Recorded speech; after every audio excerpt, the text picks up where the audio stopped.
শেখ হাসিনা সরকারের যে পতনটা হয়েছে, এই পতনের অন্যতম কারণ হচ্ছে আমার কাছে মনে হয় উনি মানুষের উপর যে জুলুমটা করেছেন, যত অন্যায় করেছে, এর বিচার যদি করা শুরু হয় বছর পার হলো বিচার শেষ হবে না। যুবক ভাইরা ঠিক কিনা বলেন? শেখ হাসিনার পতনের অন্যতম কারণ আমার কাছে মনে হয় উনি আমাদের গ্রহণযোগ্য শ্রদ্ধেয় আলেম আল্লামা দেলোয়ার হোসেন সাঈদী সাহেবকে যে কষ্ট দিয়েছেন, যেই জুলুম করেছেন, মিথ্যা মামলা দিয়ে, মিথ্যা অপবাদ দিয়ে, রাজাকারের ট্যাগ লাগিয়ে, যদি এটার বিচার এই দেশে করা হয়, মানুষ ওনাকে পাইলে, মানে যদি পায় কোনো রকম জনগণ মানুষ ওনাকে পায়, টুকরা টুকরা করে ফেলে মানুষ বিচার ছাড়া। ঠিক কিনা বলেন যুবক ভাইরা? মানে আইন লাগবে না, বিচার লাগবে না, এরকম একটা অবস্থা দেশে আমাদের চলতেছে। বাট আমরা চাই যে এদেশের কোনো আলেম যেন নেক্সট ডে জুলুমের শিকার না হয়, এর সর্বোচ্চ ব্যবস্থা আমরা আদালতে চাই। ঠিক কিনা বলেন যুবক ভাইরা?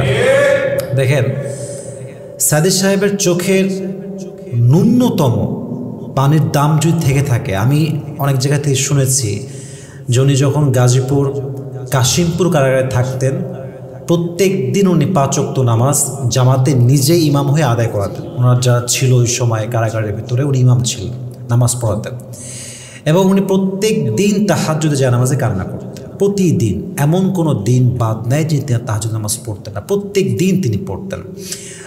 ওনার যখন আদালতে বিচার হয়, রাজাকার হিসেবে সাজা হয়, যখন আসামির কাঠগড়ায় তিনি ছিলেন, বিচারক যখন রায় দেয়, রায় যখন হয়ে যায়, তখন সেই দিন সাঈদী সাহেব আদালতের কাঠগড়ায় বলেছিলেন যে, বিচারপতি, আপনি তো সবার কথাই শুনলেন, সবার সাক্ষী নিলেন, সব মামলার আপনি সিদ্ধান্ত দিলেন, ফয়সালা করলেন, বিচার করলেন, বাট যাকে নিয়ে বিচার করলেন তার কথা আপনি একটু শুনবেন না?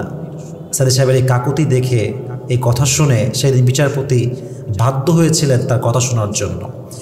এবং যখন তিনি বাধ্য হয়ে বললেন যে আপনি বড়, আপনার বক্তব্য কী রয়েছে, তখন তিনি বললেন যে আজকে আপনার একটা বিচার আমার করেছেন, এখানে একটা আদালত আছে, বিচারপতি আপনি আছেন, আপনার সাক্ষীও রয়েছে আমার বিপক্ষে, সাক্ষী দেওয়ার জন্য লোকও এখানে আছে আমাকে রাজাকার সাক্ষী দেওয়ার জন্য।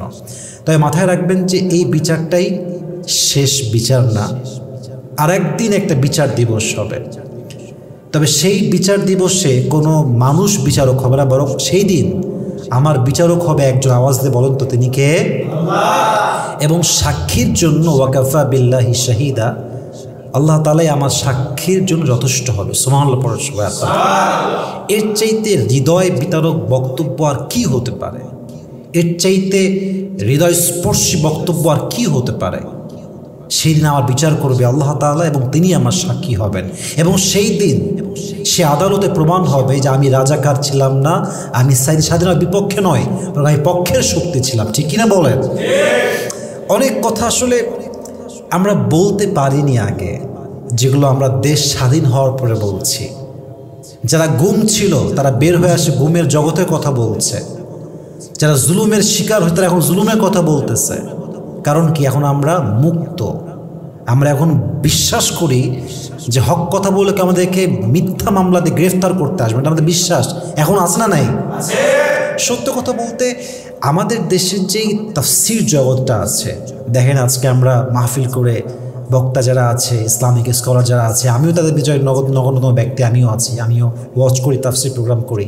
এই যে আমরা আজকে এত সুন্দর করে সুন্দর জুব্বা পরে টাকা নিচ্ছি, 50, 60, 70 মানুষ হাদিয়া দিচ্ছে, কত কি আমাদের শো অফ, কত কিছু আমরা করতেছি। বাট সত্য কথা হচ্ছে এই যে তাফসীর প্রোগ্রামের ট্রেন্ডটা চালু হয়েছে এই দেশে, এটার জনক কিন্তু দেলোয়ার হোসেন সাঈদী সাহেব। ঠিক কিনা বলেন যুবক ভাইয়েরা আপনারা? আমার এখনও মনে আছে, আমি যখন ওয়াচ করা শুরু করি, ইট হ্যাজ বিন 3 years, আমি 3 বছর যাবৎ মানে এই কাজে লেগেছি। আমার বয়সও খুবই কম, আমার কাজের অভিজ্ঞতাও খুবই কম, স্বল্প বয়সে আমি কাজ করতেছি, খুব বেশি সময় ধরে আমি কাজ করছি না। তো আমি যখন আমার জার্নি শুরু করি, এটা ছিল 2021 সালের কথা, শেষের দিকে আমি শুরু করেছিলাম। তো আমি খেয়াল করেছিলাম তখন আমরা যখন বক্তব্য দিতাম, মানুষ আমাদের বক্তব্যে আহামরি সন্তুষ্ট ছিল না। এখনও অনেকেই সন্তুষ্ট না, মানুষ তো ভুলের ঊর্ধ্বে নয়। তো আমার মনে আছে আমার এখানে আমার অনেকে পরিচিত আপনারা আছেন, তারা আমার মাহফিলে অ্যাটেন্ড করেছেন ওই সময়ের কথা। তখন শ্রোতারা ক্ষিপ্ত হতো, কারণ কি কেমন যেন একঘেয়েমি কথা বলতাম, মুরব্বীরা সন্তুষ্ট না, মায়েরা সন্তুষ্ট না, যে কারো অনেক অভিযোগ থাকতো। তো আমার এখনও মনে আছে, যখন আমি সাইদি সাহেবের বক্তব্যগুলো শুনতে শুরু করলাম from beginning to the last, তখন আমি বুঝলাম যে একটা তাফসির মাহফিলকে হ্যান্ডেল করতে হয় কেমন করে, একটা তাফসির মাহফিলকে সুন্দর করে মেইনটেন করতে হয় কেমন করে। আমি আগে কখনো বলার সাহসই পাই না, সত্য কথা বলতে গেলে আজকে বলতেছি, সাহস ছিল না আমার বলার জন্য, এটা আমার কাপুরুষতা ছিল, আমি কেন সাহস পাইনি। বাট আজকে বলতেছি, আমি যখন বক্তব্যগুলো শুনলাম, আমরা খুব খেয়াল করেছি যে আমাদের মাহফিলে আমরা যারা বক্তারা আছি বা আলোচক যারা আছি, 1 ঘন্টা কথা বলার পরে মানুষ কিছুটা দেখবেন বিরক্তি বোধ করে, কথা ঠিক আছে কেন ভাই বলেন, কেমন যেন একটা শেষ করলেই ভালো হয়, শেষ করলেই ভালো হয়।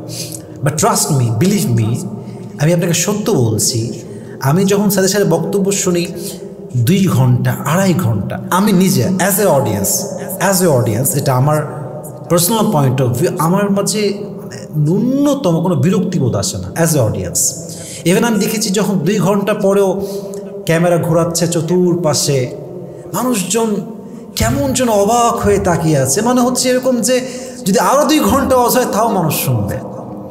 তো এই মানুষকে যখন রাজাকারের ট্যাগ দেওয়া হয়, 12টা বছর জেলখানায় পচানো হয়, আমার তো মনে হয় এই কষ্টে আল্লাহ আরশ পর্যন্ত কেঁপে উঠেছে যুবক ভাইয়েরা, ঠিক কিনা বলেন? উনি একটা কথা বারবার বলতেন, বাড়াবাড়ি বেশি করো না, 12 কোটি মিলে তোমার এমন একটা ধাক্কা দিবে, তোমার মামুর বাড়ি দিল্লি গিয়ে পড়বা। কথা কবে বলেছেন চিন্তা করেন, সেই কবের কথা, দিল্লি গিয়ে পড়বা, দিল্লি গিয়েই কিন্তু পড়ছে। তার প্রথম অবতরণ কিন্তু দিল্লিতেই হতো, সে এখন দিল্লিতেই আছে। তাহলে বোঝা গেল জুলুম যে করে, অন্যায় যে করে, তার মাথায় রাখা উচিত আজ হোক কিংবা কাল হোক তার বিচার করবে একজন। আওয়াজ দিয়ে বলেন তো তিনি কে? তো সাইদি সাহেবের বড় একটা ভূমিকা আছে এখানে, উনি অনেক প্রতিবাদ করেছেন, হক কথা বলেছেন। আমাদের শিক্ষা হচ্ছে এইটা যে আমরাও হক কথা বলবো। জুলুম, অবিচার, অত্যাচার সবসময় চলতেই থাকবে, বাট আমাদের জীবন থাকতে আমরা হকের পক্ষে অবস্থান নিব, জীবন থাক আর যাক, ঠিক কিনা বলেন যুবক ভাইরা?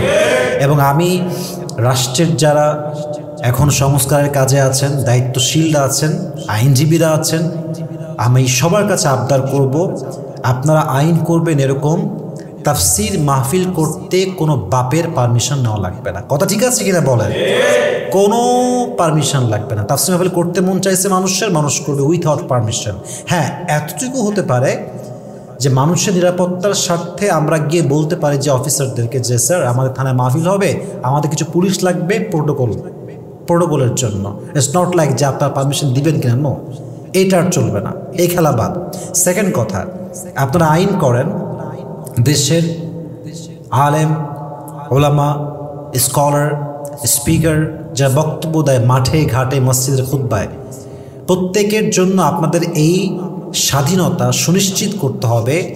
দেশের যে কোনো ক্রাইসিসে যে কোনো আলেম যে কোনো রূপ ধারণ করে, যে কোনো জিনিসকে নিয়ে, যে কোনো বিষয়কে নিয়ে খোলাসা তার মনের বক্তব্য সুস্পষ্টভাবে দিবে, কোনো আইনগত ব্যবস্থা তার বিরুদ্ধে হক কথা বলার জন্য নেওয়া যাবে না, ঠিক কিনা বলেন? আল্লাহ আমাদের সবাইকে কথাগুলো মানা, বোঝা এবং আমল করার তৌফিক দান করুক। আমরা সকলেই বলছি আমিন। ওয়া আখির দাওয়ানা আলহামদুলিল্লাহি রাব্বিল আলামিন। আসসালামু আলাইকুম ওয়া রাহমাতুল্লাহি ওয়া বারাকাতুহু।